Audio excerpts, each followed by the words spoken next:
1. Milo. There once was a boy named Milo who didn't know what to do with himself, not just sometimes, but always. When he was in school, he longed to be out, and when he was out, he longed to be in.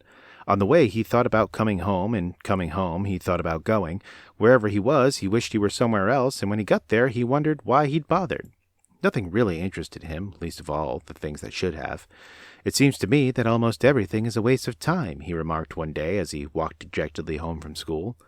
I can't see the point in learning to solve useless problems or subtracting turnips from turnips, or knowing where Ethiopia is, or how to spell February.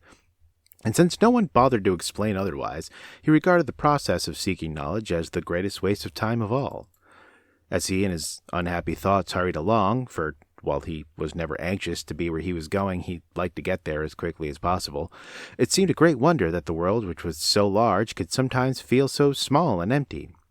And worst of all, he continued sadly, there's nothing for me to do, nowhere I'd care to go, and hardly anything worth seeing. He punctuated this last thought with such a deep sigh that a house sparrow singing nearby stopped and rushed home to be with his family.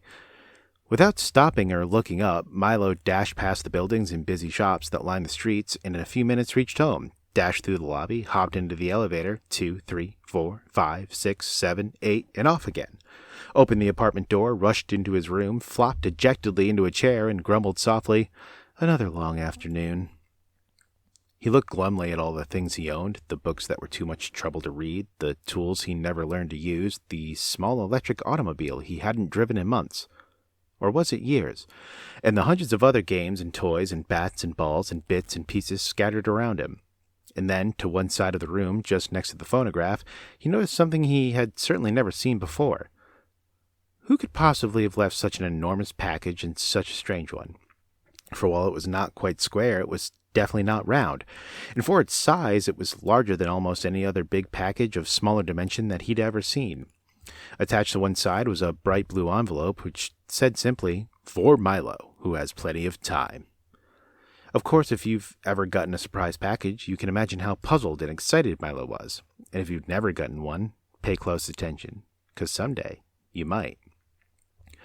"I don't think it's my birthday," he puzzled, "and Christmas must be months away, and I haven't been outstandingly good, or even good at all." He had to admit this even to himself. "Most probably I won't like it anyway, but since I don't know where it came from, I can't possibly send it back."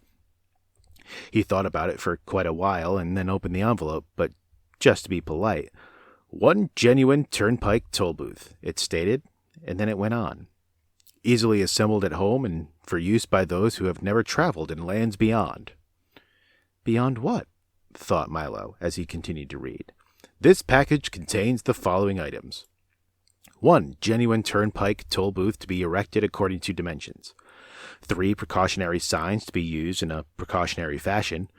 Assorted coins for use in paying tolls. 1 map, up to date and carefully drawn by master cartographers depicting natural and man-made features. 1 book of rules and traffic regulations which may or may not be bent or broken." And in smaller letters at the bottom it concluded, "Results are not guaranteed, but if not perfectly satisfied, your wasted time will be refunded." Following the instructions, which told him to cut here, lift there, and fold back all around, he soon had the toll booth unpacked and set up on its stand. He fitted the windows in place and attached the roof, which extended out on both sides, and fastened on the coin box. It was very much like the toll booths he'd seen many times on family trips, except, of course, it was much smaller and purple. What a strange present, he thought to himself. The least they could have done was to send a highway with it, for it's terribly impractical without one. But since, at the time, there was nothing else he wanted to play with, he set up the 3 signs. "Slow down, approaching toll booth. Please have your fare ready. Have your destination in mind." And slowly unfolded the map. As the announcement stated, it was a beautiful map in many colors, showing principal roads, rivers and seas, towns and cities, mountains and valleys, intersections and detours, and sites of outstanding interest, both beautiful and historic. The only trouble was that Milo had never heard of any of the places it indicated, and even the name sounded most peculiar. "I don't think there really is such a country," he concluded after studying it carefully. "Well, it doesn't matter anyway," and he closed his eyes and poked a finger at the map. "Dictionopolis," read Milo slowly when he saw what his finger had chosen. Oh well, might as well go there as anywhere else. He walked across the room and dusted the car off carefully. Then, taking the map and rule book with him, he hopped in and, for lack of anything better to do, drove slowly up to the toll booth. As he deposited his coin and rolled past, he remarked wistfully, I do hope this is an interesting game, otherwise the afternoon will be terribly dull.